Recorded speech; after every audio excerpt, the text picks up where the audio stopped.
All right, we are back in Microsoft Flight Simulator 2024 World Tour. We are flying over Haiti and continuing on in the Caribbean. This is the third part of our flight on Friday, January 9th. As I'm recording it, this is 9:51 p.m. Eastern Time. We've obviously got the time changed here to be earlier in the day, so it's sunny, so you can see, but I think it's live weather. This during the Indiana versus Oregon college football playoff semifinal, and Indiana is just mollywhopping Oregon. Sorry, Indiana I think is now up 42-7. They're at commercial break right now, but just absolute domination. So I'll chime in with updates occasionally, but let's get to the Tony Kornheiser show from today, Friday, January 9th, for our last part of our Friday, January 9th flight. Episode technically number 7. Hey, it's Tony. On today's show, we will talk to Jason La Canfora about all the NFL coaches fired this week. We will also talk to him about what he expects to see in the wild card round this weekend. Plus, James Carville and Jeff Ma will call in with their weekly picks. But first, let's do some commerce, boys and girls. Avoiding your unfinished dish. Is he sweating yet? Is everything okay down there? He goes to bed and wakes up sweating. You know that. Yeah. Everything good in those studios? I think so. It's rather palatial, to be honest with you. I'm in a spare studio right now. I'm enclosed. It's glorious down here. That's nice.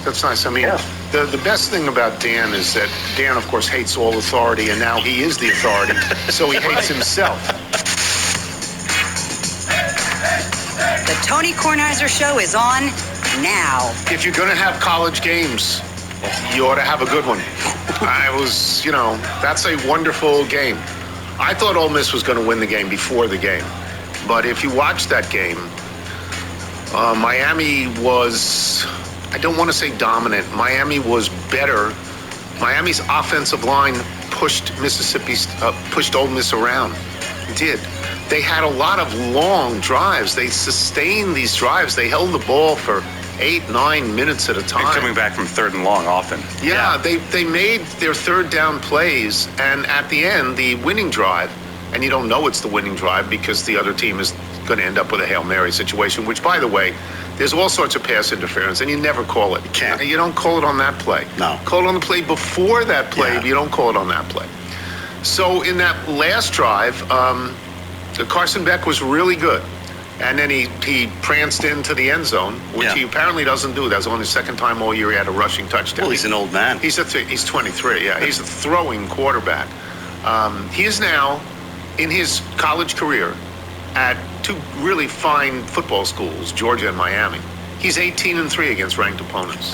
Would you want to take a chance on a guy like that? I think you would. It's not just him, it's the team as well, but he's 18-3 now against ranked opponents. I felt the better. I mean, as a newspaper writer, I feel that the best championship would be Indiana and Ole Miss. Because the storylines are just so good.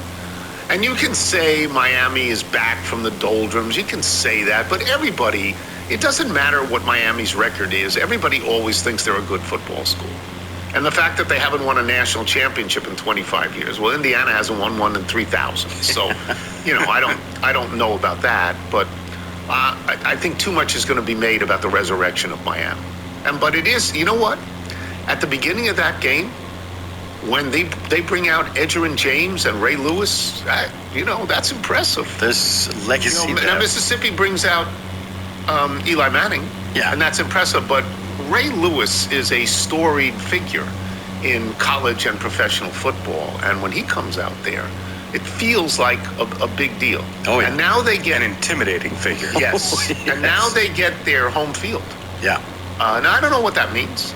I don't know what the ticket distribution is, but they get their home field. Well, at least for them, it means they don't have to travel. The convenience of, this is familiar to us. They're kids, they like to travel. Well, that's probably they would true. like to travel. But, all praise to them. Look, my position has never varied that Notre Dame should be in. And Miami was the last team in. And Miami had to get in by the grace of the playoff committee, which had, for 5 previous weeks, ranked them behind Notre Dame by at least 2 spots. And then at the last moment, they jumped them over Notre Dame. And they did that because Virginia failed to beat Duke in the ACC championship. Had Virginia won that game, Virginia was a 2 or 3 loss team, they would have gotten in. Miami would be watching, like Notre Dame is watching. But is Miami worthy? 100%. They've won 3 games in this thing. All single elimination games. They're a totally worthy team. They always were a worthy team. But I just didn't think as worthy as Notre Dame, even though Wilbon would point out they beat Notre Dame. They beat Notre Dame in the first game of the season in August. They did.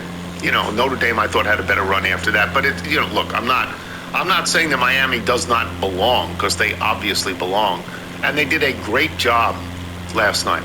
They did a great job. And now the other great story would be, and this eliminates Indiana, the great story would be if Marco Cristobal, Mario Cristobal, right? It's not Marco, it's Mario Cristobal. I think so. He coached at Oregon. He left Oregon to coach at Miami. Miami is his alma mater. He played at Miami. He's happy. This is where he wants to be. But the notion that he would meet his old team in a national championship is pretty good, and you can live with that. It's not as good as Indiana. No. Because Indiana has been actually had the worst record of any football school that played football. It's not a football school, it's a basketball school, obviously, ever. Do you think Cignetti goes to the field tonight with the tape measure and the team and says, I think you'll find the same measurements at our stadium back in Hickory? Yeah, he's an interesting, he's scowling all the time. Wilbon must love him because he hates everybody. He clearly hates everybody. All right, so I got this nice note from Michael Masson, who writes, I wrote in last January about my Joe Garagiola Stan Musial connection and promised to send Michael's boys our lineup of hybrid animal characters when our company launched. You predicted I'd write back because of your mention of Eddie Longo's. Eddie married my wife's cousin, the omnipresent connective tissue. Our company, Zebonky, Zebonky, is now officially launched. Hybrid animal plushies with children's books in development. A box with our first 6 characters was sent to Michael. We certainly hope Bootsy the Hammer and the Captain enjoy them as much as our 3 boys the same age do. Tuning in is likely the most consistent part of my joyfully hectic life. Feels like catching up with old friends, same rhythm, same table. Still in Ann Arbor, still stepping on Legos, still know what it means to miss New Orleans. Stepping on Legos. I learned my Every day. my 10-year-old masculine child is Cleaning up the independently magnetize. listening to the pod. A 10-year-old kid, really. Nice. Does that make him a little? I guess it does. Now, will you describe what is... These are hybrid stuffed animals. So think about the stuffed animal that you might have experimented on as a kid if you're in Toy Story and Sid. So I'm looking at axolotl. Not sure you needed to combine an axolotl with an otter, but they did. My favorite part is the picture. I mean, there's something so powerful about birth order. The boys are smiling with their stuffies, and I can just see my kids in this. So you're thrilled? I'm thrilled. Liz is terrified. Why? I gave her a little preview. These are the things of very cute, but still nightmares. Really? No, they're cool. They're very cool. Yeah. So you left him here yesterday, and I thought, what are you doing? But you'll take Charlie the chimpanzee. I can already look at the kids fighting over who ggets what. How many? But there's 6 of them, right? Okay, well, You only have 6 3 divided. kids. Like, May the they strongest each have man 2. win. Is there a snake draft? Yeah. I mean, I think it's pretty exciting. I do. I think it's pretty exciting. When people say they're going to do Stenda stuff and they actually do, it's always thrilling. Yes, it is. It's not. It doesn't mean we want it. Okay, it doesn't mean we're casting about for it. Right. But I wanted to mention. I don't want to read this on the air without permission from Steve Tucker, but we're glad his health is better. Yes, very much so. It's a really moving email. Yeah, keeping in our thoughts. Really moving email. Okay, so we will get out of here now, and we will bring in Jason. That's correct. We have Carvel and Ma picking games, and I say before they go on, just so you know, we taped this last night, but we taped it before the game. Yes. So they had no knowledge of the game, as you'll see. As you'll see. So Jason Locken for when we return, I'm Tony Kornheiser. You're listening to the Tony Kornheiser Show. Every Friday from 6 to 7:30, it's NBA Happy Hour on FanDuel, your pregame for the weekend. We're talking limited time specials you won't want to miss. Boosts, bonuses, surprises, all dropping in the app during Happy Hour. So before tip-off, Check the FanDuel app to see the week's specials. Then make your move before the shot clock expires at 7:30 Eastern. It's a perfect way to start your weekend. A little basketball, a little action, and a whole lot of Friday energy. That's NBA Happy Hour every Friday from 6 to 7:30 p.m. Eastern. Only on FanDuel, official sportsbook partner of the NBA. Must be 21 plus and present. Colorado is here. Roll. Every French dip is served with warm. Who is a New York kid. I've never seen him perform until I saw him do this song. Alex Podlegar, our friend at Pinehurst, the director of public relations, wrote me a note saying, loves this song, you should play this song. And I said, well, Alex, you can't just play songs. And he said, I'm on it. And he talked to Brian Dunn's management, and they wrote him a note that he sent to me saying, fine, play it, it's great. And it's called Clams Casino. When Nigel was trying to get permission from Brian Dunn's management as well and said, we're going to play it on such and such a date, you were stifled by the fact that... Well, there's an artist whose name is Clams Casino, which struck me as very odd. You knew that? I've just been Googling myself. Okay, yeah, and it's like, oh, no, we just want the song, not the artist. But this is a tremendous song. Yeah. Well done, Brian. This is Brian Dunn. Michael, if people, independent artists like Brian Dunn, want their music played on the show, or their management group does, or Alex Podlegar does, how does he go about it? Send us your music by emailing it to jingles@TonyKornheiserShow.com. And new year, new code. Johnny O is running a bunch of promos on the site right now, so you can't double up, but we do have a code for the month, TK Gutter. Celebrate all those gutter balls. Right in the gutter. Gutter ball. Because I'm not throwing it off the bumpers. Hey, you have the choice to play in that lane. You chose yours. Stay there. That's right. I'm staying in my own lane. Staying in my own lane. All of this stuff plays in Jason Locken Fora. What was that? Not sure. That was a weird My noise. daughter off at work. Sorry, she's just getting out of the car. Oh, okay. Perfect timing, of course. Okay, wonderful. Basically what I want to talk about is the firings.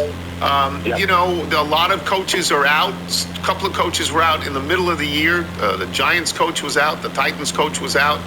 And then a bunch have been fired since.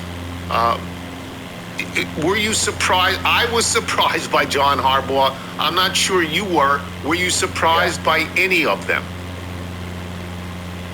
Well, surprised by McDaniel, but yes and no. They were going to keep him. They told him he was okay. They were formulating their plans for whatever they could do with Tua.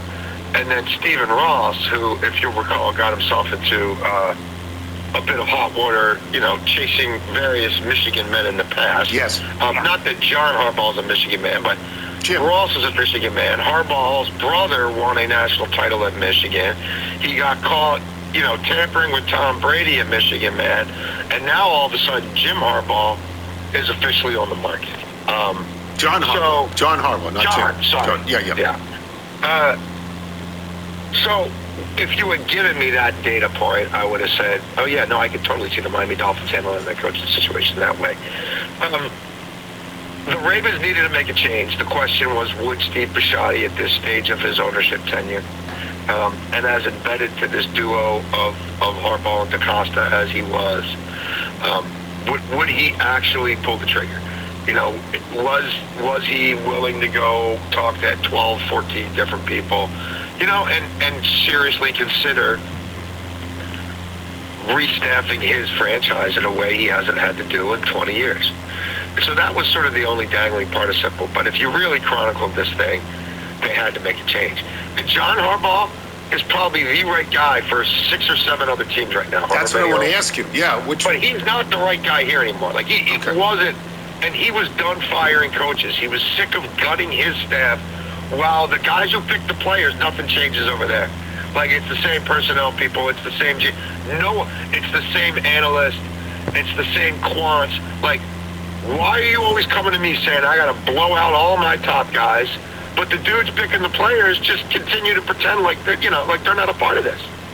And so it came to a head. It came to a head quickly, and Steve Bisciotti's off the yacht, and he's going to be talking to people. Harbaugh will get a job. Is there a job out there that you think is the best job for him? I think Atlanta, I'll put it to you this way, I think Atlanta's a sneaky good job for him. the bar has been set really low there. They haven't had an established coach come in, I think, since Dan Reeves. I mean, you can look at the lineage of the hires there. And so I think it would command immediate, it would just be a whole different thing than they've ever had under Arthur Blank. As we just saw, the division came down to a three-way tiebreak in which the Atlanta Falcons, in a season in which they fired everybody, were basically tied for first. So, like, there's a void there. You can step in and win immediately. I believe he's got a sister who works at the University of Georgia. He could bring Todd Monken with him. That would be celebrated there. Todd Monken ran Georgia's offense when they won a national title. Todd Monken with Michael Penix. Who are you getting who could be, like, tell me these other candidates who are bringing an offensive coordinator with them, or who are the play caller, who maybe are more equipped for that unique challenge than a Todd Monken would be. So, and I think Arthur Blank, if he, and I shouldn't even say if, I mean, it's probably more like when he gets in a room with Arthur Blank, I think Arthur Blank's going to be like, oh my God, nobody's outbidding me for this guy. And I think I think Harbaugh's going to be like, this dude's got a lot of Bisciotti in this game, which he's comfortable with. The wild card will be Green Bay. If Matt LaFleur, if that thing gets ugly in Chicago, and their board of governors or whatever they call it, board of trustees, because it's a different ownership, paradigm in Green Bay. If they get together and are like, what Steve Ross just did, like, who do we think is better to win in this window? Do we want to pay LaFleur? Do we want to extend him at 15, 17 a year? Or do we want to pay Harbaugh 20 a year? Brian Harbaugh's agent, or John Harbaugh's agent, I'll get these names right eventually, is Brian Harlan. Kevin Harlan's brother, son of Bob Harlan, who was a decorated executive of the Green Bay Packers for a generation. Like, he's a child of the Midwest, cradle of coaches, Miami of Ohio. I'm sure when him and his brother were in the backyard listening to Browns games, they could pick up the Green Bay feed too. Like, I think Green Bay would be right up his alley. Are any of the other coaches who were let go likely to get jobs this year? I have a hard time thinking Kevin Stefanski doesn't get a job. I mean, it got ugly there in Cleveland, and some of the stuff he did this year, he's going to have to explain. But if you're in the game, he just wanted to make it, like, he needed to get out of there, and he needed to make sure that the climate was such that he was going to get out of there, because there were going to be a bunch of openings. And, okay, Harbaugh might get fired, but other than that, okay, maybe this Tomlin thing happens too, but I don't know that Tomlin wants to coach as much as some of these other guys. He might want to reset, in which case he's going to be really well positioned as someone who's been in the playoffs, won in the playoffs in a place where they never win in the playoffs or even make the playoffs. So I think he's well positioned. I have a very hard time thinking Kevin Stefanski, if the Giants don't get Harbaugh, I mean, that has always felt like Stefanski. I wrote about it in the Washington Post months ago. Like, I could see that ownership group falling in love with Stefanski. The rest of them, I think it's probably going to be tough sledding for most of them. Let me ask you this. Do you think if the 44-yard field goal is good, and Baltimore makes the playoffs, even if they lose in the first round, do you think John Harbaugh would be fired no matter what? Well, I think these same uncomfortable conversations, to the degree they haven't had them in, a decade, I think they're still having those conversations. Like, he's still going to say, you got to fire your whole defensive staff, John. Like, that's just abject. Like, that's not good enough. You hired Zach Orr was the wrong hire. Like, we can't keep bringing in Dean Pease and Chuck Pagano out of retirement to prop up a young DC who's been over his head since the day you picked him. And you picked him over Denard Wilson, and you picked him over Anthony Weaver, who we're now going to be bringing in an interview for our head coaching job. So, like, I think if you're John Harbaugh and you've got to stay there, and they basically want you to put, and then Todd Monken, they wanted out, like, Bisciotti was pretty convinced that, like, Monken might not be the guy to get Lamar over the top, and their longtime offensive line coach passed away about a year ago, and the new guy, nobody's developing, so I want a new offensive line coach. Like, What about, what's going on with Rashad Bateman? What's going on with Isaiah Likely? Why didn't they develop? We might need new position coaches there. And so if you're John Harbaugh, you're like, man, look, I'm like I said before, I'm done. Like, my daddy was a coach, my brother's a coach, I'm a coach, I'm a coach's coach. I've fired a lot of people here for a long time that you're urging. Like, I'm not starting over with a new staff at age 63. Like, I think we're pretty close. Bisciotti obviously didn't think they were pretty close. Okay. That's good to know. Well, I mean, you know it. You live there.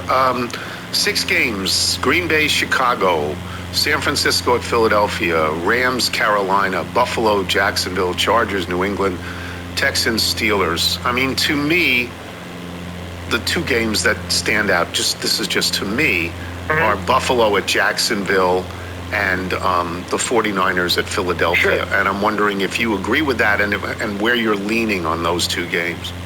Yeah, I mean, I think there's a lot of meat on the bone for both those games. And I like the home team in both those games. Philadelphia and Jacksonville, you do? Yes, I like them fairly considerably.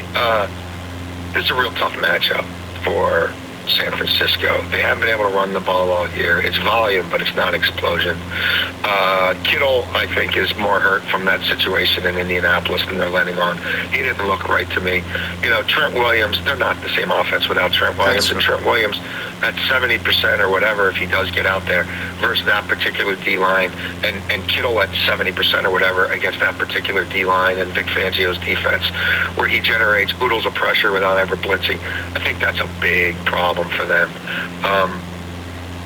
I think that's the worst possible matchup for their quarterback. And I also think you look at Barkley, who had a tough season, but the last 3-4 weeks of the season, they started playing Eagles football again and riding him, and he's getting 130 scrimmage, and he's getting the sweat going. He's getting 18 to 20 carries, and they're grinding people out in the second half. But San Francisco's run defense is an absolute joke, and they get 0 pass rush. I mean, you can rattle Jalen Hurts, but they've got a worse pass rush than the one that just got Harbaugh fired. I mean, they've got one of the worst pass rushes to ever make a postseason. And I don't think that's improving here. And the Eagles' offensive line have had their share of injuries. But again, I think this is a great matchup for where they're most vulnerable. And I just think Jacksonville's a better team than Buffalo. I think they're a more complete team than Buffalo. All the pressure is on Buffalo. Josh Allen doesn't, I tell you this much, he don't cover in the playoffs. He's 5-8 against the spread in the playoffs. He's 0-4 against the spread on the road. I don't think they're going to be able to run the ball the way they want to, which means you start defaulting to some superhero ball, and that's a defense that gets a ton of turnovers. I think Jacksonville wins that game. Okay. All right. Plug one a bet for us.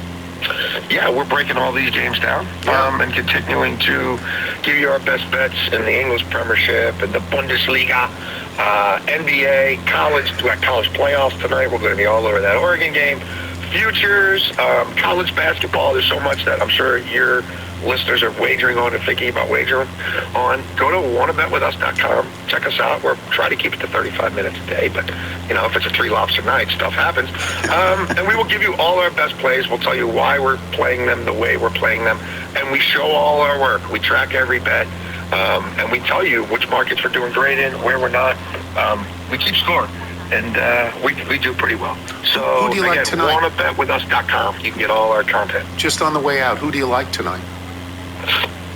In the football game? Yeah. I'm on Oregon. Like, I jumped on Oregon futures at 9-1 to win the whole damn thing. So I am a little biased there. I'm not fading them by taking Indiana money line, but I am taking the points with the Ducks. I don't know that you beat Lanning twice and get them on a neutral site. I think it's the 2 best quarterbacks in the country. I think Oregon's experience could help them here. And I think Indiana, being down their top pass rusher, I just feel like that's going to show up. But this is for it. I mean, whoever wins this tonight, I think that's your national champion. Thank you, Jason. We'll talk to you next week. Thank you, guys. Jason LaConfora, boys and girls. We will take a break. We will have James Carville and Jeff Ma. We know we will have them because we talked to them last night, as we will explain. I'm Tony Kornheiser.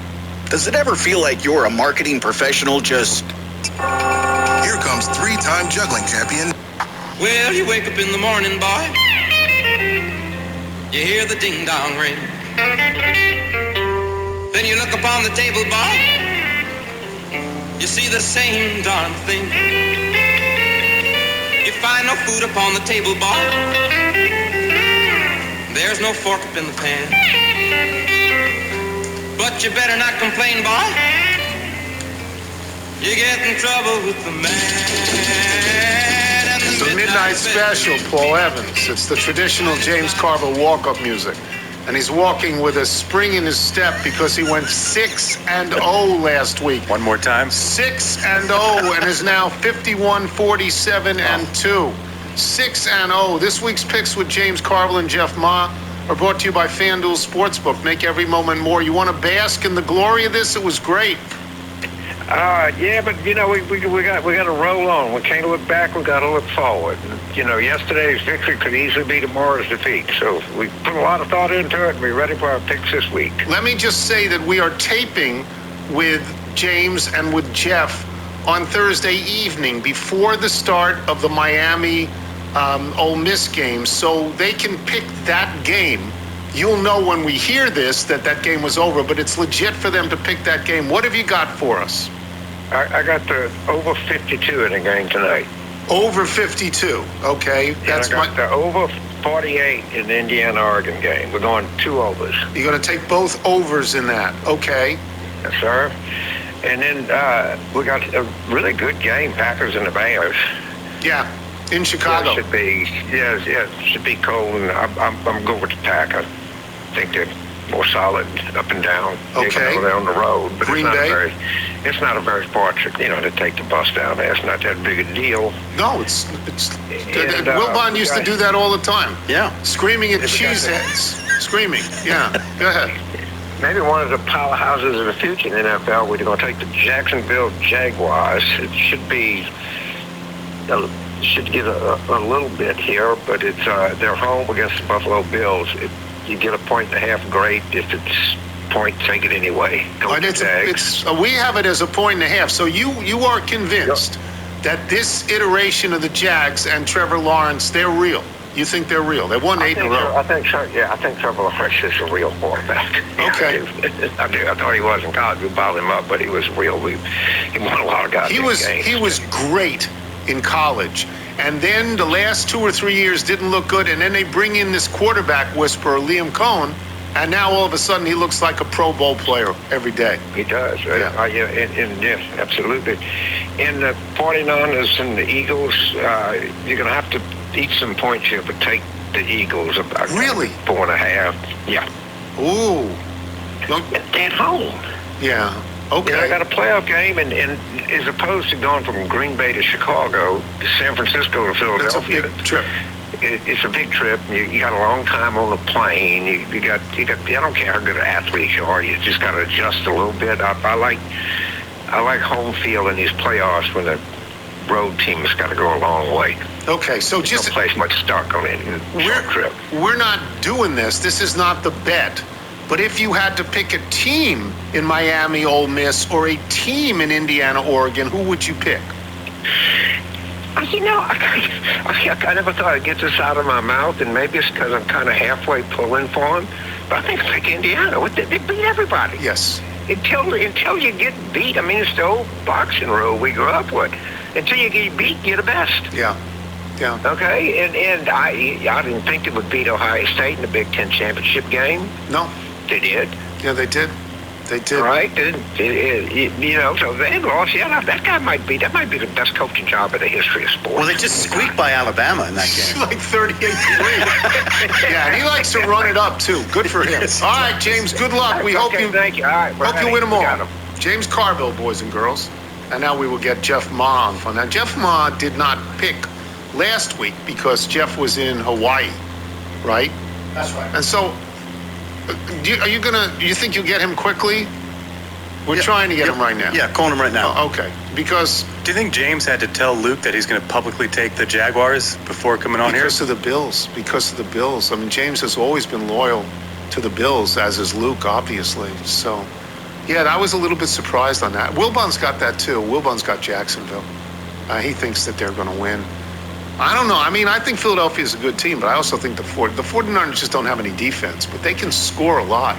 They can score a lot. All right, so tell me if we have Jeff. We have Jeff. Okay, so I want Jeff to be able to hear this. Jeff, when we tape these things beforehand, and even when we do them for real on a Friday morning, Jeff always gives us suggestions of things that he might like to talk about. And overwhelmingly, these have to do with gambling and, future gambling or present gambling or trends or whatever he wants to talk about. And so I go, oh, okay, we'll talk about him because it makes him happy, and it's always a better show when he's happy. Today, one of the things he said was he didn't pick last week because he was in Hawaii and he was playing golf, and he said, why don't you ask him about playing with John Rahm? And I went, what? What? John, that John, you played with that John Rahm? Is there another John Rahm? I don't know. There's got to be another John Rahm, but yeah, no, I played with that John Rahm. How did that happen? They needed a fourth at the local muni, and I just showed up to the first tee. Yeah, I was like, I'm here, and they're like, our fourth's late. No, we played at McKenna. One of my buddies is a guy named Shane Sigsby. He's a +5 handicap. He's a member. He's the guy I played with at Summit, and he happened to be out at McKenna, which is the Discovery Land property out there. He said, hey, do you want to come down and play and bring the family down? Because we were on the other side of the island. We're up at Kapalua because Troon, we managed the Kapalua course out there, and that normally would have been when the Century would have been. Right. There was no Century this year. Right. So, and so he said, come down and play. And then the night before, he sent me the gins of everyone playing that day, and he goes, hey, this is our six-sum. And I was reading down the six-sum, and, I'm obviously getting a lot of strokes, and I'm like, I wonder why I'm getting 28 strokes. And there's a guy by the name of John Rahm, who's part of our six-sum. Wow. Who would give me 28 strokes, so. Is he a nice guy? Did you like him? I mean, he at one point was and might be again the greatest player in the world. He might be, but did you enjoy playing with him? Yeah, no, I've met him before. This wasn't the first time I'd met him. He's not out like effervescent and outgoing, but he's certainly friendly. He's very competitive.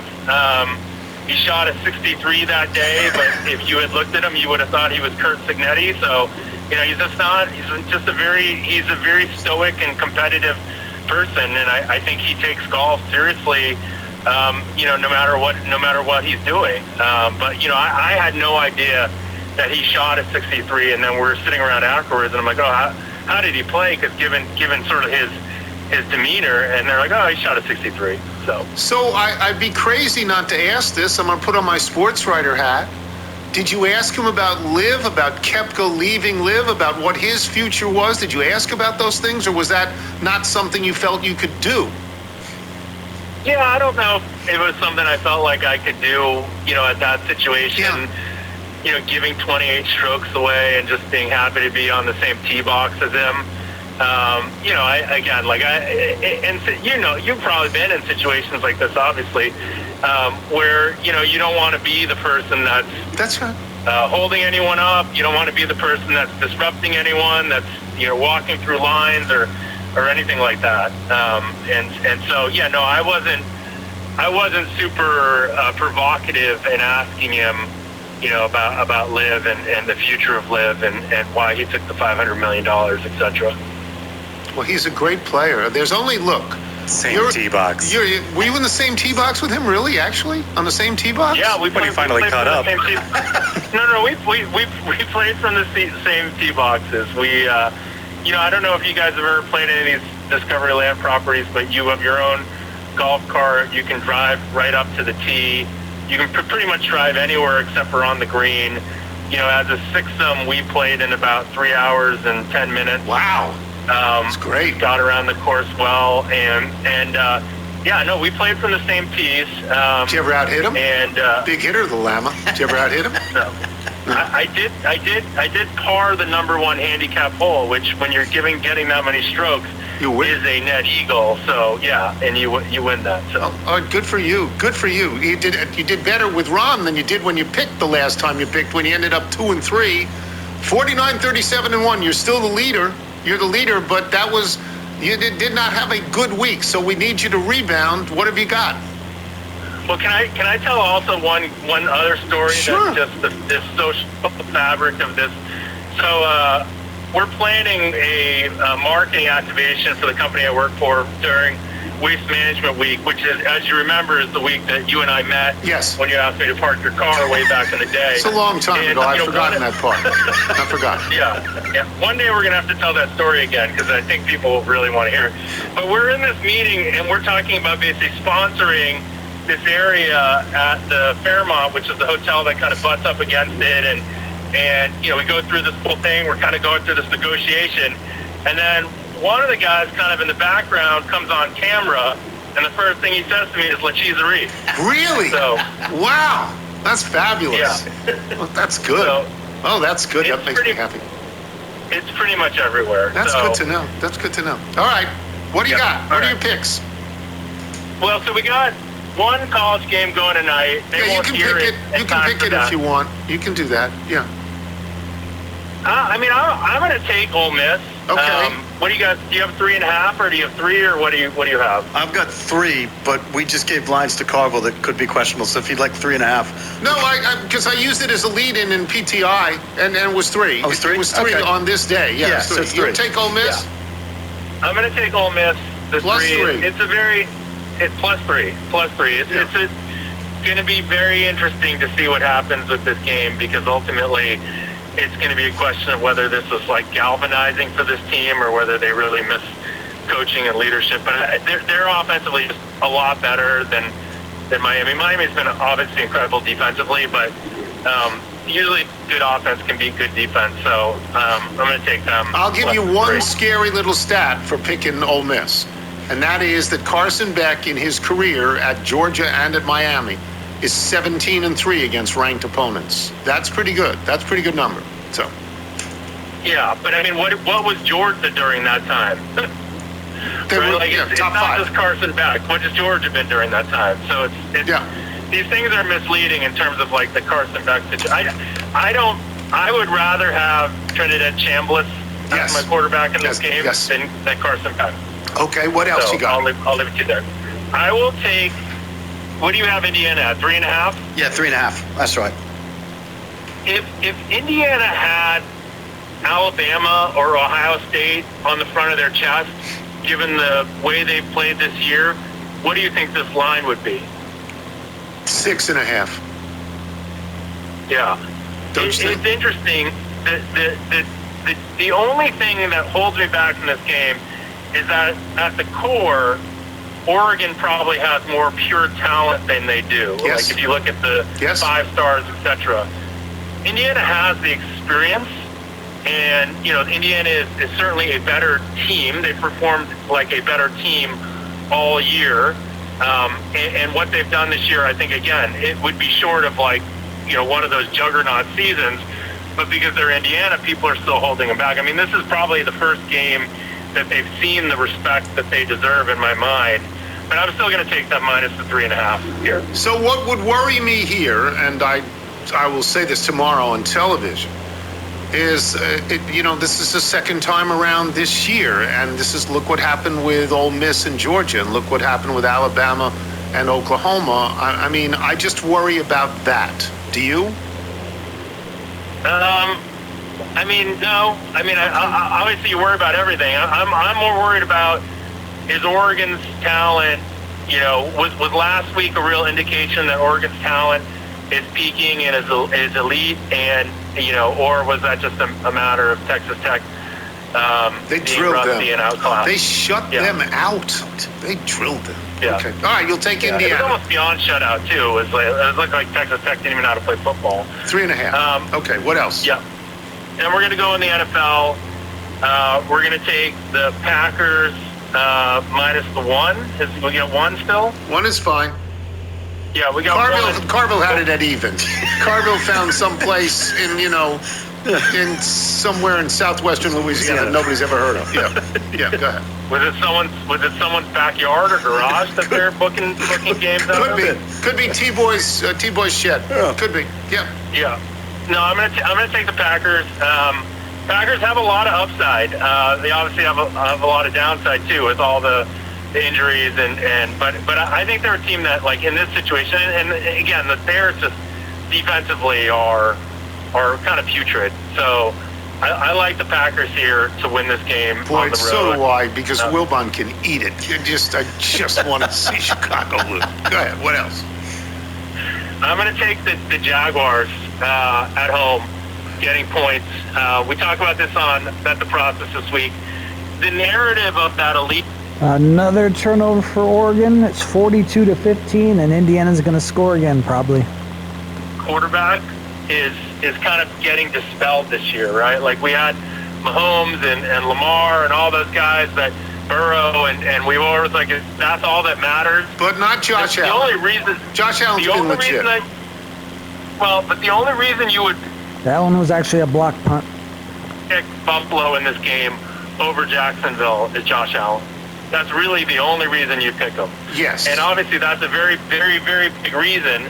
But at the core, I think you're getting value on a Jacksonville team, which is a better team than Buffalo, and they're at home, and somehow they're the underdog. That doesn't make any sense to me. So I'm going to take Jacksonville at home, getting the 1 point. I would say to you that everything you said about Indiana and why they're only -3.5 applies to Jacksonville right now. That there is still a measure of doubt with Jacksonville. They have not been a playoff team for a couple of years. Their quarterback, as great as he was in college and as great as he's been this year, had not been great for 2 or 3 years, and Josh Allen has been great for 5 or 6. So, I mean, that's just the counter to what you're saying, I think.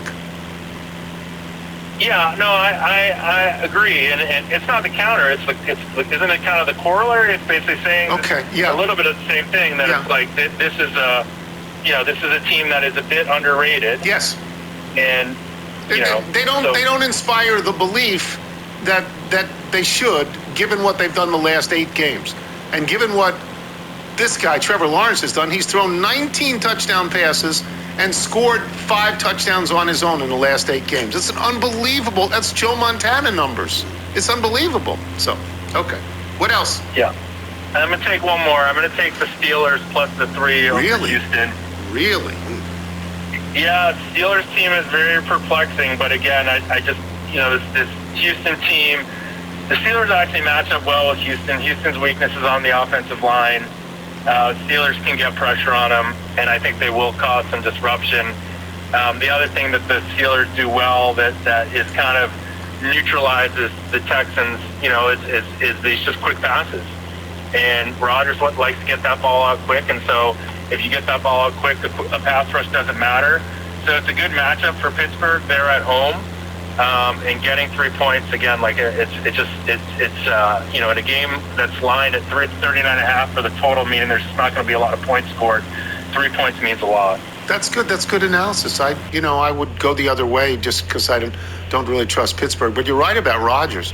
He can't throw it deep anymore, so he gets rid of it quickly and doesn't get sacked, which is a smart thing. Thank you, Jeff. Good luck, Jeff. We'll talk to you next week. Thanks, guys.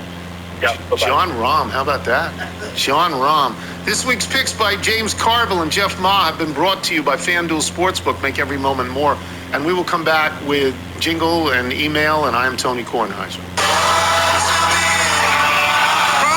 Kornheiser Show. Tony Kornheiser Show. Here comes Tony. Here comes Tony. Here comes Tony Smith. Back. Got your emails, faxes, sent your notes. Here comes Tony. Here comes Tony.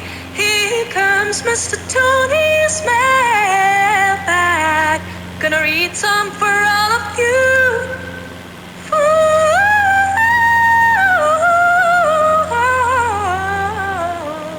Can you do that? Annie Kress can do that. Can you do that? I can't do that. Annie Kress can do that. You want to do the Bethesda Bagel? Yes, just a brilliant version there. Yeah. Bethesda Bagels. We love them. You will as well. Just go to BethesdaBagels.com for the location in the D.C. area nearest you. Then pop one in and you'll be thrilled. That's going to do it for us today. Before we get to the mailbag, let me just say they seek him here, they seek him there. His clothes are loud but never square. It will make or break him, so he's got to buy the best because he's a dedicated follower of fashion. One of the King's great songs. Thanks to our guests today, Jason Lockenford, James Carville, and Jeff Ma. Thanks as well to today's sponsors. sponsors. Remember, you can listen to us on Apple Podcasts, Spotify, and Odyssey. If you listen through Apple, please leave us. I'm not going down the rabbit hole and reading the about us for the Zabonkis. Yeah. Meet Ricky. Ricardo Ricky Rakitu is funny, clever, and extremely curious. He's often the life of the party. Good. Which one's getting Ricky? That's going to go to the hammer. Yeah. Okay. All right. Happy New Year. This is Riley and Derek from Bin 66 Wine and Spirits in Rehoboth. We wanted to thank Tony personally for shouting out our shop on the show this past year. As fledgling small business owners, it means the world to us to have an advocate like Tony that will speak so highly of our establishment to his audience. It's a great liquor store. You know, there's Calvert Woodley here in Washington, D.C., and there's Bin 66 in Rehoboth. Chateau. We have a small thank you holiday gift. Ooh. Lots of that. Oh, yeah. Is it the tote bag? I got the tote bag. Unknown yet. The tote bag, if you buy 6 and you bring them in the tote bag, you get 1 bottle off or 15% off or something like that. Good deal. It's very nice, yes. It's one of those liquor stores where if you're like me and you don't really know what you're getting, they'll explain it to you. They'll tell you why they recommend this. They have great staff recommendations, usually in the middle of the store, and they often do tastings during, I would imagine during Touchdown, the season. Indiana. 49 to 15. By the way, Riley has been a competitive figure skater for most of her life.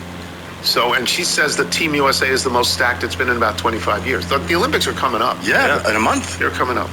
Michael in Annapolis, Maryland. I am glad that you came to a compromise with Sherman Oil, but I'm secretly hoping they come back and say, sorry, but we no longer accept checks. Peter Potcase, Southington, Connecticut. You mentioned including a note in your payments to Sherman Oil. Any thoughts on publishing a coffee table book of images of your past checks so we could read what's in the memo section of each? You saved every canceled check going back to 1979, right? Just include that routing number. Yeah. From Steve Gilmore in San Angelo, Texas. Dear Captain Farmer, all this talk about bowling with Michael and the grandkids and no talk of what food you lifted from their plates at the alley. We need to know. French fries. French fries. There's not a bad bowling alley French fry in the world. There's not. You know, that's the standard food at a bowling alley. Okay, this is long ones from Eddie Madden. Greetings, Captain Ron from Eddie Madden in Merrimack, Massachusetts. I am a dyed-in-the-wool Bostonian and proud of it. As a kid growing up in the 60s and 70s, candlepin bowling was at its apex in popularity in the Boston area, as well as northern New England, the Canadian maritime provinces such as Nova Scotia and Prince Edward Island. Bowling alleys were ubiquitous, as were bowling leagues. For several years on a Saturday morning during the school year, my folks would slip me and my younger brother Davey a couple of bucks and then drive us up the square. We would then catch a bus that was owned by the Baldinelli family. The Baldinelli family were candlepin bowling legends in this neck of the woods and owned a highly successful bowling alley in the next town of Amesbury. For $5, they would take you to and fro on the bus. We would also get 3 strings, a shoe rental, and perhaps a hot dog and a tonic. That's what they call sodas in New England, a tonic. Or just candy from the vending machine. My sister was left behind to help my mother clean the house. My dad just wanted the 2 of us out of the house so he didn't have to break up our fist fight du jour, at least until that afternoon. 2 of the most popular TV shows, particularly one were TV ratings powerhouses in these parts. A popular sportscaster, Bob Gamere, G-A-M-E-R-E, Gamere, hosted a bowling show by the name of Candlepins for Cash. Oh, I do remember that. It was on Monday through Friday at 5:30 p.m. Keep in mind, this was the lead-in for the ever-popular 6 p.m. news, which was must-see viewing while eating supper back in the house on days of TV news. You had to roll a strike to win the jackpot that increased by $20 with every bowler. The suspense would increase with every time the great Gamere would exclaim, "Will it go or will it grow?" That's a good line.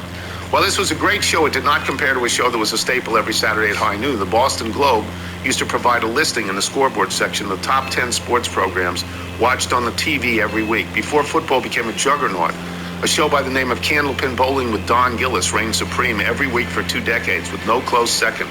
The Canadian-born Gillis was the #1 Boston sportscaster at the time. His show was #1 every week. My brother and I would race home from bowling ourselves to watch it, then have a fist fight. Life was grand. You cannot talk about candlepin bowling without talking about the best candlepin bowler ever, a woman by the name of Stasia Zernicki. She appeared with Don Gillis on Saturdays a record 55 times and was the world candlepin champion 8 times.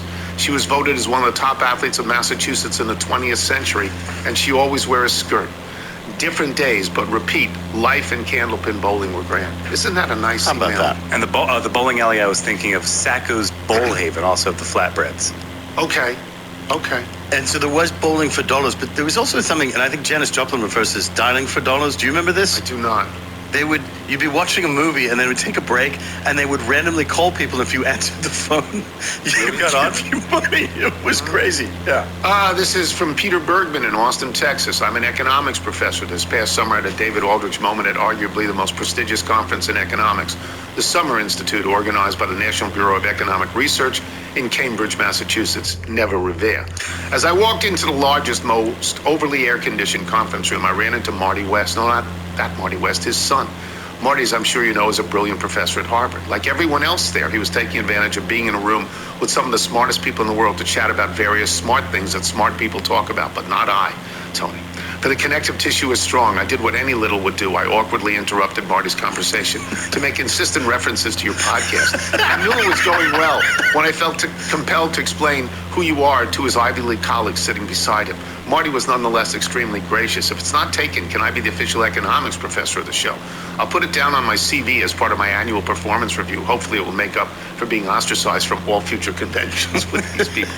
Please tell my brother Aaron and DMV happy birthday. No, January 12th, that's on Monday, and to eat it.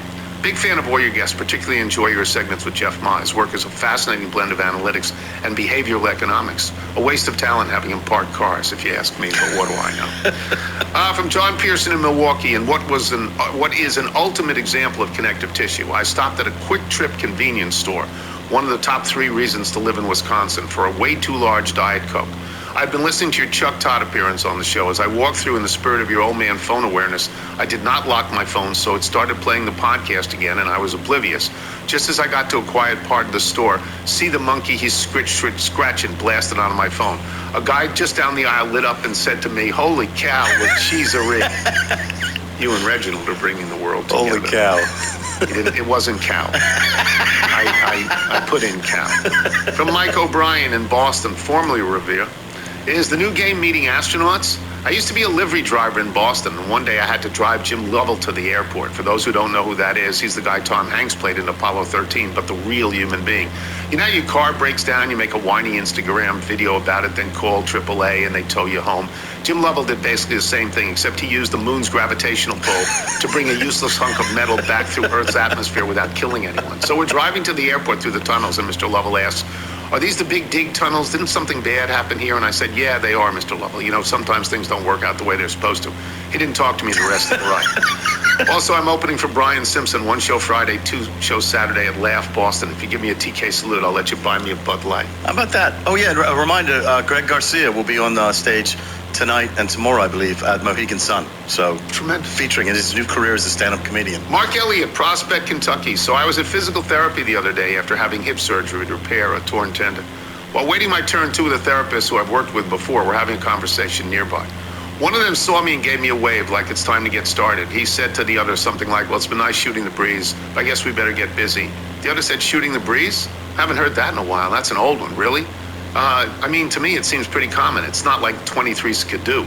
I then told her how the holidays, I somehow wove Katie Barr the door into one of my long-winded stories, and my daughter-in-law looked at me like I had 3 heads, and then interrupted saying she had no idea what that meant. Not sure what to think of all this, but it kind of threw me for a loop. If I didn't feel old just going to PT for my hip in the first place, this really sealed the deal. What was Wilbon wearing Wednesday night? An expensive leisure suit? DG. It was an odd-looking thing. It had a collar. I don't know. Yeah. Mike's current. Mark Spoor, Canton, Georgia. To answer Michael's bowling questions from Wednesday's pod, you get hook spin by lifting and turning your wrist during the release. If you're bowling traditional 10-pin, you let your thumb out of the ball as it passes your ankle, then lift with your fingers and turn your hand to a handshake position. Duck pin would be similar, obviously without the thumb hole. As far as where to stand, you and Michael are both right. The determining factor is how much rotation you generate. The more rotation you generate, the further towards the center of the lane you stand, because you have to get the ball towards the gutter later so the ball doesn't start curving too early. Wilbon probably knows this already. After all, he's never surprised. I'm just hoping to be added to his text chain with Pete Weber, Richard Dent, and Mookie Betts, a PBA-level bowler, by the way. Yes. Can I be the official bowling coach of the show? Yeah, he's won 300 games. Yes. Mookie Betts is Yes, it's great. Chris Ely, Dayton, Ohio. Dear Dr. Turkey Club, I enjoyed hearing about your morning routine in Colombia. Have you tried the sauna instead of the steam room? I highly recommend it. You can walk in, sit down, close your eyes, and imagine you're enjoying the dry heat of North Scottsdale. We don't have a sauna. I'm not a sauna guy. Just the steam. So I have trouble breathing in a sauna. I have no trouble breathing in the steam room. You get the eucalyptus spray. Yeah, but the steam room, it's too crowded. Yeah. It just, there's too many people. It's just too many people. Bob Baldwin, Ellicott City, Maryland. I laughed when I heard you say on PTI that Kurt Signetti used to coach football at IUPUI. IUPUI doesn't even have a football team.